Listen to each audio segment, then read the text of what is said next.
Welcome to Diwakar physics.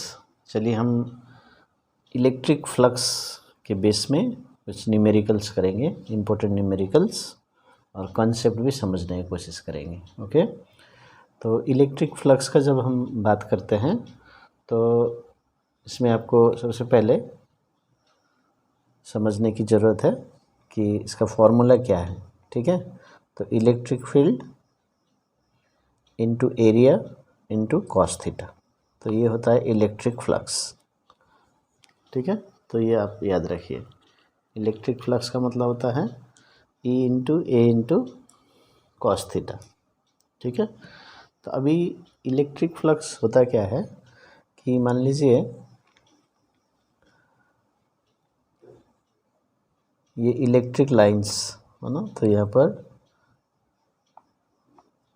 ये electric field is represented by electric lines, है ना। तो इसका डायरेक्शन बताते हैं, रिलेटिव स्ट्रेंथ बताते हैं, तो ये है इलेक्ट्रिक लाइंस ऑफ फोर्स। तो अभी इसमें मान लीजिए एक एरिया कंसिडर कर लेते हैं। ठीक है, तो इसका एरिया कितना है और इस जगह पे इलेक्ट्रिक फील्ड कितना है, तो उसको बोलते हैं number of lines passing through a given surface area, that is called flux.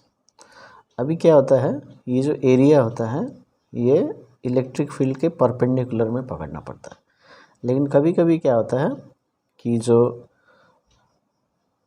Electric field है और जो एरिया है वो ऐसे परपेंडिकुलर नहीं रहता है।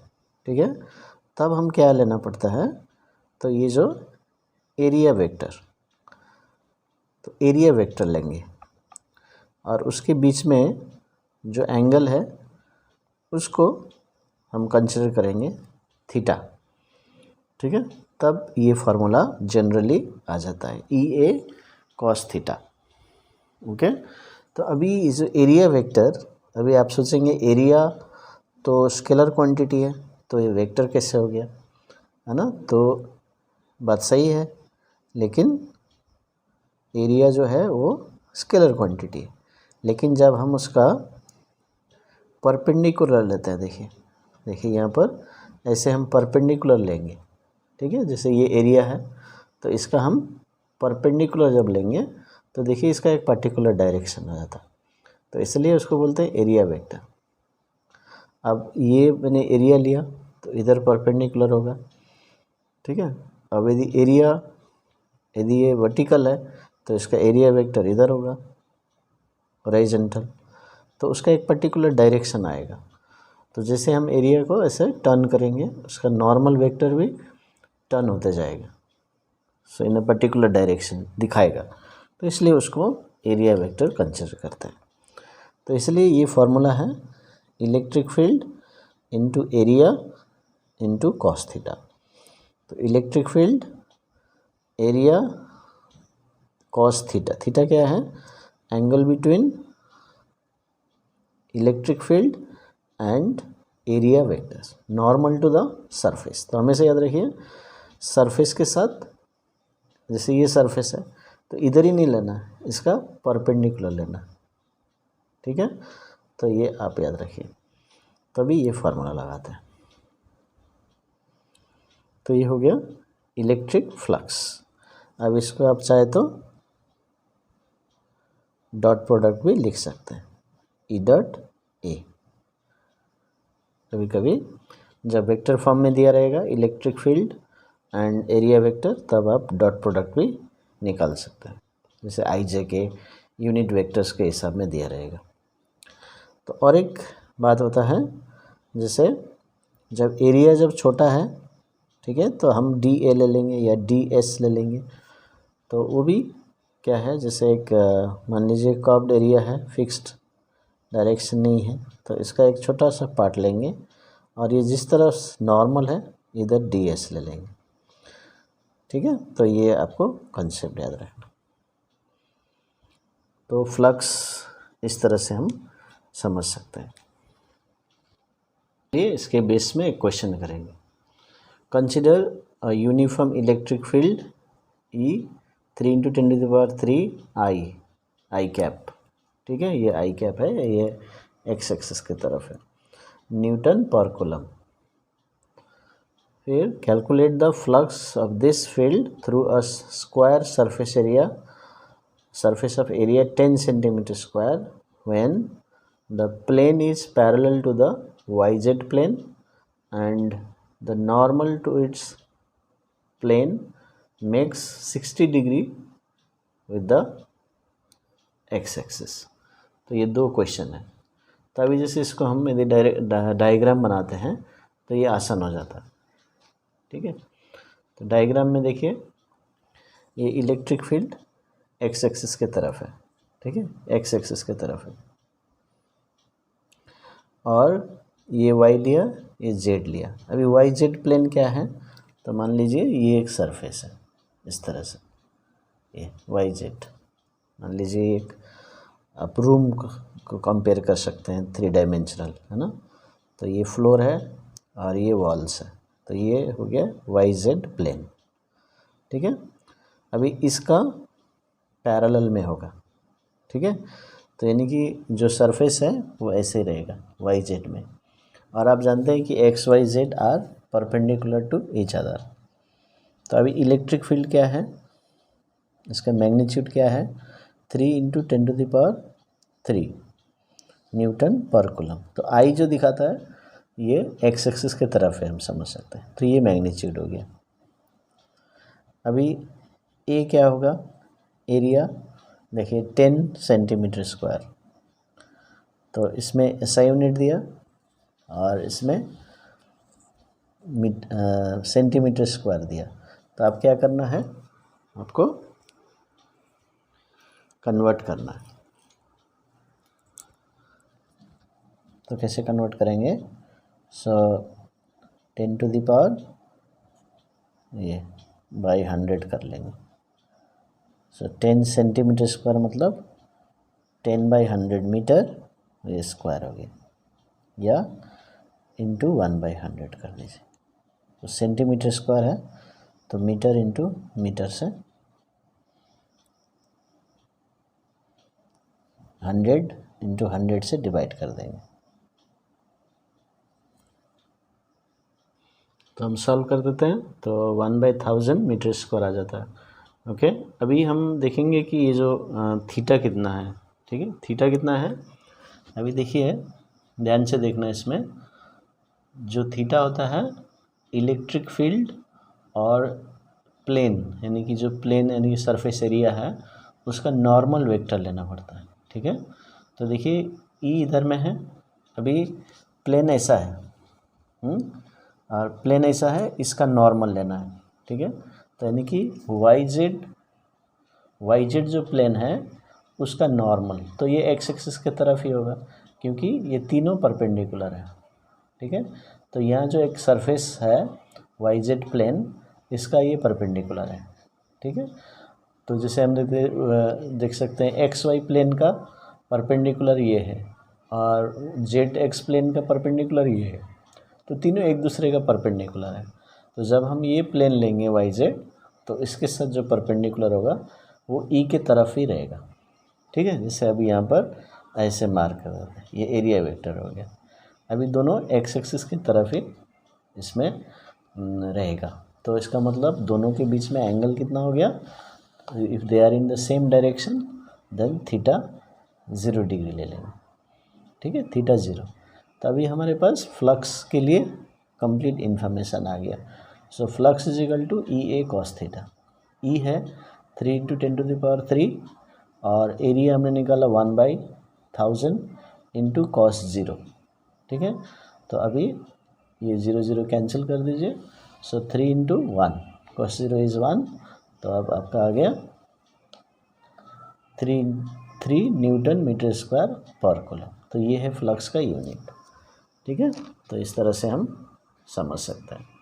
तो ये हो गया पहला क्वेश्चन। अभी दूसरा क्वेश्चन देखिए, दूसरा पार्ट में इस तरह से बताया है, the square surface of area 10 centimetre square when the normal to its plane. तो यानी कि जो सरफेस एरिया हम लेंगे, जो सरफेस एरिया लेंगे देखते हैं तो the normal to its plane, यानी कि जो स्क्वायर है उसका जो नॉर्मल है वो 60 डिग्री बनाता है एक्स एक्सिस के साथ, यानी एक्स एक्सिस के साथ 60 डिग्री बनाता है। यानी कि ये मान लीजिए कोई ऐसा सरफेस रखा है, ठीक है, ऐसा सरफेस रखा है जो उसके साथ 60 डिग्री बनाता है एक्स एक्सिस के साथ। अभी एक्स एक्सिस के साथ 60 डिग्री बना रहा है और ई है एक्स एक्सिस की तरफ, इसका मतलब ई के साथ ही 60 डिग्री बनाएगा, ठीक है। तो इसका मतलब इस केस में एरिया सेम है, तो सेकेंड पार्ट में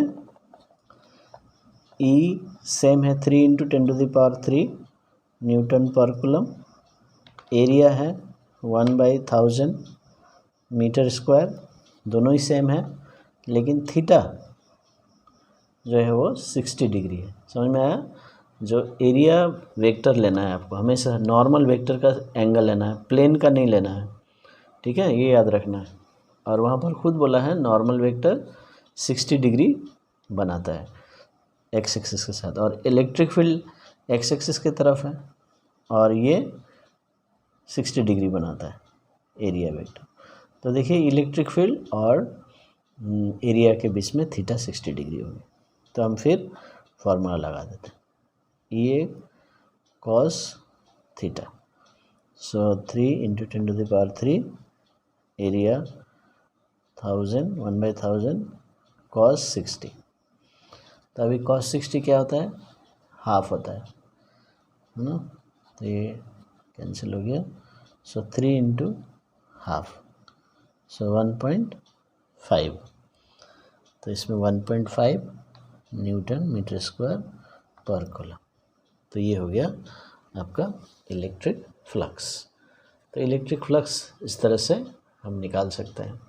तो हमेशा याद रखिएगा, जो बेसिक मैंने बताया उसको फॉलो कीजिए, ठीक है। तो चलिए एक और क्वेश्चन हम करेंगे। तो क्वेश्चन इस तरह से है, a hollow cylinder box of length 1 metre, diagram भी देख सकते हैं, 1 metre and area of cross section 25 centimetre square. So area of cross section कितना लगाया? 25 सेंटीमीटर स्क्वायर, ठीक है। तो is placed in a 3 dimensional coordinate system. ये एक्स वाई जेड एक्सिस में रखा है, एक्स एक्सिस की तरफ रखा है, इसका एक्सिस से एक्स एक्सिस पास कर रहा है और यहाँ से ये ओरिजिन है, ओरिजिन से 1 मीटर डिस्टेंस में ये सरफेस, और यहाँ से लेकर 1 मीटर। और इलेक्ट्रिक फील्ड दिया है E = 50xi। अभी यहाँ पर देखिए जो इलेक्ट्रिक फील्ड है ये x के ऊपर डिपेंड करेगा, इसका मतलब ये है, और ये I कैप है, तो ये अलोंग द x एक्सिस, यानी कि इलेक्ट्रिक फील्ड इधर की तरफ है, इधर है इलेक्ट्रिक फील्ड, इसके तरफ में हम बोल सकते हैं पूरा, और इलेक्ट्रिक फील्ड x के ऊपर डिपेंड कर रहा है। तो यानी कि जितना x बढ़ेगा उतना ज़्यादा इलेक्ट्रिक फील्ड भी बढ़ेगा, ओके। तो इसका मतलब ये है। अभी क्वेश्चन है, क्वेश्चन बोलता है calculate the net flux through the cylinder.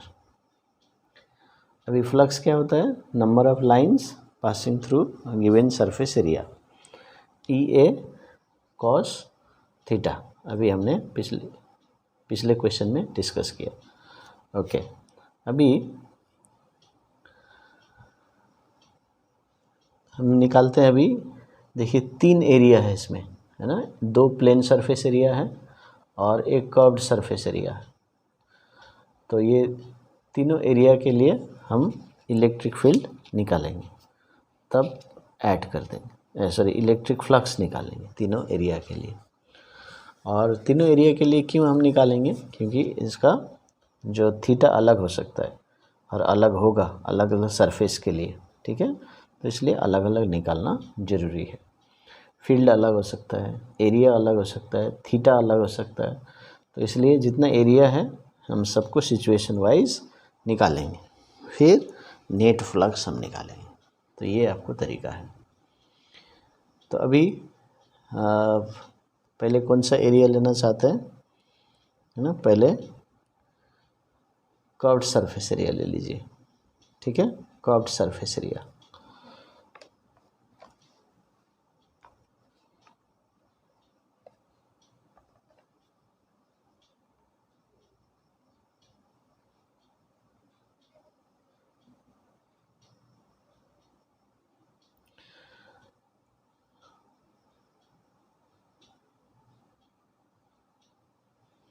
इसमें कर्व्ड सरफेस एरिया के लिए अभी इलेक्ट्रिक फील्ड कितना है, 50x, ठीक है, यहाँ पर हम 50x ले लेते हैं क्योंकि एक्सटेंडेड है। और एरिया कितना होगा, area of cross section into height, है ना, तो 25 सेंटीमीटर स्क्वायर इंटू 1 ये दिया है। तो अब इसमें आप चेंज कर सकते हैं, 25/100 इंटू 100, ये मीटर स्क्वायर हो गया। अभी थीटा कितना होगा, देखिए थीटा कैसे निकालते हैं, इलेक्ट्रिक फील्ड मान लीजिए ये सरफेस है, ठीक है, इसके तरफ इलेक्ट्रिक फील्ड हो गया इधर, और सरफेस एरिया ऊपर की तरफ होगा क्योंकि ये कर्व्ड सरफेस है। तो ये ए हो गया और ये ई हो गया, तो थीटा कितना है, 90 डिग्री, तो थीटा 90 डिग्री हो गया। तो फ्लक्स कितना हो जाएगा, तो flux 1 E A cos theta,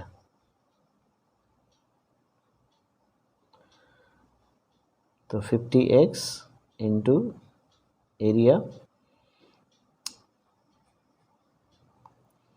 1/400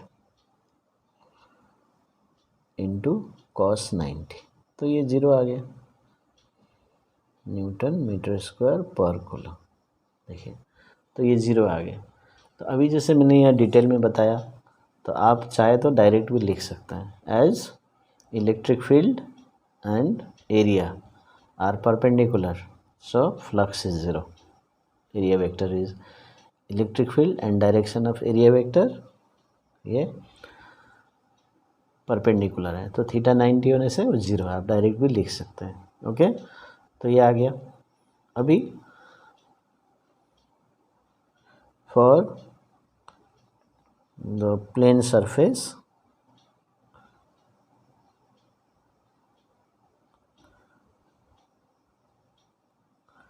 at the left,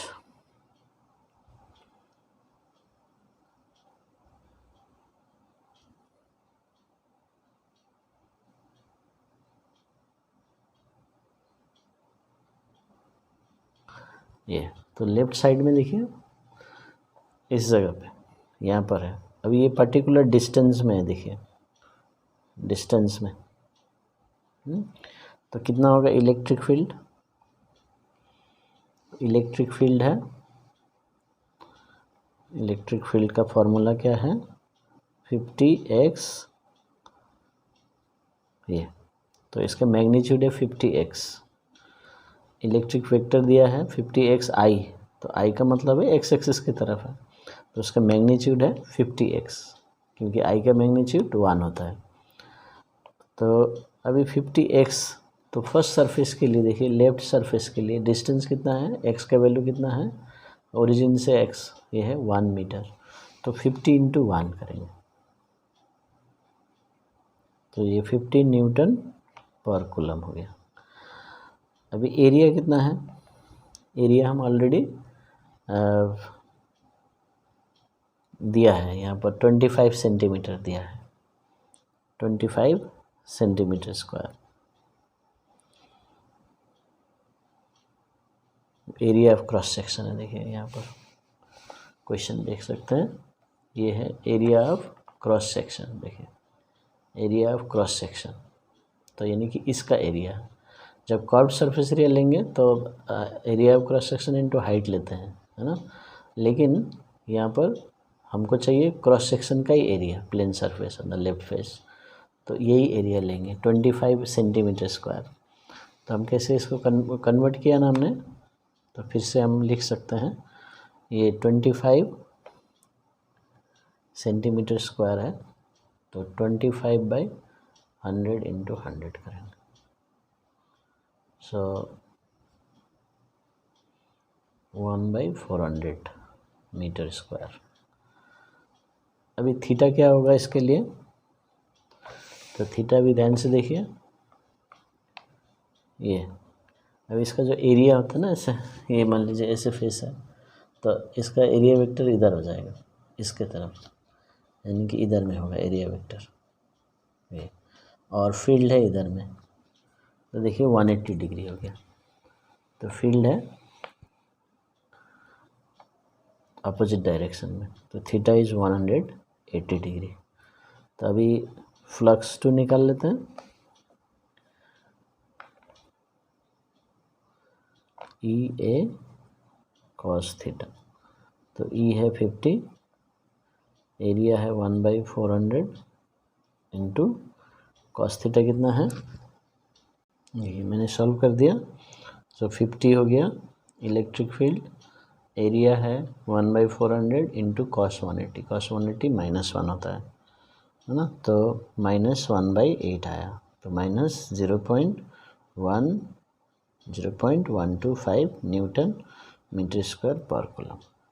तो ये हो गया फ्लक्स टू। अभी हम देखेंगे फ्लक्स 3, यानी कि फॉर द प्लेन सरफेस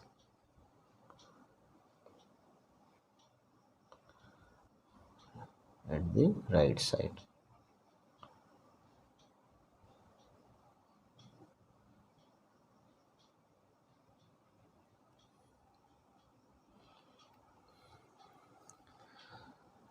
तो इसको हम कैसे निकालेंगे, फिर हम इलेक्ट्रिक फील्ड लेंगे। इलेक्ट्रिक फील्ड है 50x। अभी देखिए इसका x अलग है, अभी आप ध्यान से देखिए, डायग्राम देखेंगे तो x ये है, अभी फेस यहाँ पर है, ठीक है। तो अभी यहाँ से लेकर यहाँ तक 1 मीटर, यहाँ से लेकर यहाँ तक 1 मीटर, तो टोटल ये 2 मीटर डिस्टेंस में, ठीक है, 2 मीटर डिस्टेंस में ये।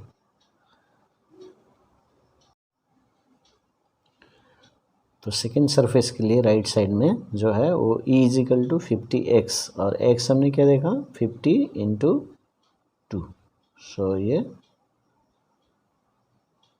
100 न्यूटन पर कूलम हो जाएगा। अब एरिया क्या है, एरिया सेम है, ठीक है, तो एरिया 1/400 मीटर स्क्वायर है। थीटा क्या होगा, थीटा अभी देखिए इलेक्ट्रिक फील्ड इधर में है, और क्योंकि फेस भी ये है तो एरिया वेक्टर भी इधर ही होगा, ये सिलेंडर है ना, तो इस फेस का बात कर रहे हैं, तो ये इसका एरिया वेक्टर भी इधर ही होगा, परपेंडिकुलर टू द सरफेस, और इलेक्ट्रिक फील्ड x एक्सिस के तरफ ही, तो थीटा 0 हो जाएगा। तो अभी फ्लक्स 3 क्या हो जाएगा, फ्लक्स 3 हो जाएगा E A cos थीटा, तो हो गया 50, सॉरी ये है 100 है ना, 100 एरिया 1/400 इंटू कॉस 0, तो ये हो जाएगा cos 0 1, तो 0.25 ये, तो फ्लक्स 3 भी आ गया हमारा। तो तीनों फ्लक्स आ गए, तो नेट फ्लक्स क्या हो जाएगा,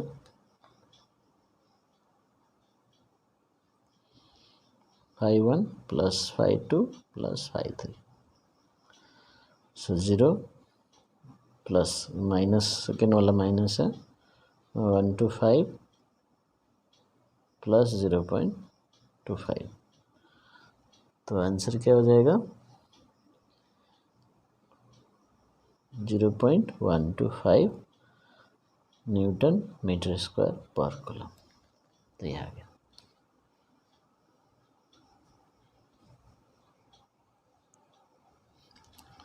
तो इस तरह से हम फ्लक्स को निकालेंगे, net flux.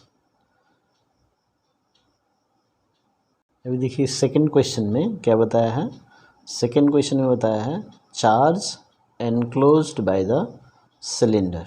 Okay, charge enclosed by the cylinder. अब इस सिलेंडर के अंदर कितना चार्ज है जिसकी वजह से ये फ्लक्स हो रहा है।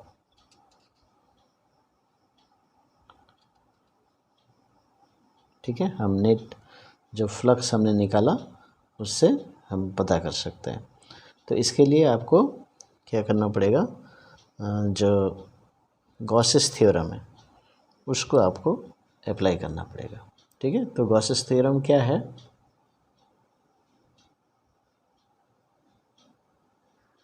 तो गॉसेस थ्योरम बताते हैं कि टोटल फ्लक्स, जो total electric flux through a closed surface is 1/ε0 times the net charge enclosed by the closed surface. जैसे मान लीजिए ये सरफेस है या ये सरफेस भी हो सकता है, एनी सरफेस, तो इसके अंदर में क्यू चार्ज है, तो ये क्यू इन हो गया। तो इसके क्योंकि यहाँ मान लीजिए पॉजिटिव चार्ज है तो लाइंस बाहर निकलेंगे, तो ये चारों तरफ फ्लक्स होगा। ये तो कितना फ्लक्स होगा इन द क्लोज्ड सरफेस होना चाहिए, ओपन सरफेस नहीं, closed surface, 1/ε0 times the charge inside. जितना अंदर में चार्ज है ये इसके ऊपर डिपेंड करेगा। मान लीजिए यहाँ पर एक और चार्ज है Q2, है ना, तो ये चार्ज बाहर में है तो इसके लिए कोई फ्लक्स नहीं होगा। ठीक है, तो ये फ्लक्स के लिए इसको हम कंसिडर नहीं करेंगे, क्योंकि यहाँ से जो इलेक्ट्रिक लाइंस एंटर करेंगे फिर यहाँ से बाहर निकल जाएंगे, तो इसलिए ये नेट फ्लक्स ज़ीरो हो जाता है, तो इसलिए बाहर का कंसिडर नहीं करता। जो चार्ज है मान लीजिए Q3 है यहाँ पर, तो इसका जो 1/ε0 इंटू Q3, जो चार्ज इसके अंदर में, जो अंदर में होना चाहिए, कहीं भी हो सकता है, तो ये होता है गॉसेस थ्योरम। और इसको हम ऐसे भी लिख सकते हैं, इंटीग्रेशन, अभी फ्लक्स क्या होता है, ई डॉट डी एस, है ना, ई डॉट डी एस, तो ये क्लोज्ड सरफेस के लिए is equal to Q in by ε0, ऐसे भी हम लिख सकते हैं। यदि हम छोटा सा एरिया लेंगे फिर उसको इंटीग्रेशन कर देंगे तो टोटल का आ जाएगा। तो ये एक्सप्रेशन है गॉसेस थ्योरम का। अभी बताता है ये सेकंड पार्ट में उस सिलेंडर के अंदर में कितना चार्ज है ना। तो अभी यहाँ से हम देख सकते हैं total flux is equal to Q in by ε0। तो क्यू इन कितना होगा, यानी कि जिसकी वजह से फ्लक्स हुआ उसकी वजह से अंदर में कितना चार्ज हो सकता है, सो टोटल फ्लक्स इंटू ε0, तो इंटू कर देंगे क्योंकि हमको चार्ज चाहिए। तो अभी फ्लक्स कितना निकाला हमने, तो इसका वैल्यू पुट कर दीजिए, ये जो हमने पिछले आंसर में निकाला है ना 0.125, और ε0 का वैल्यू ये पुट कर दीजिए, तो 1.1 इंटू 10⁻12 कूलम आ जाएगा। तो इस तरह से हम charge enclosed by the cylinder निकाल सकते हैं और फ्लक्स निकाल सकते हैं। Thank you.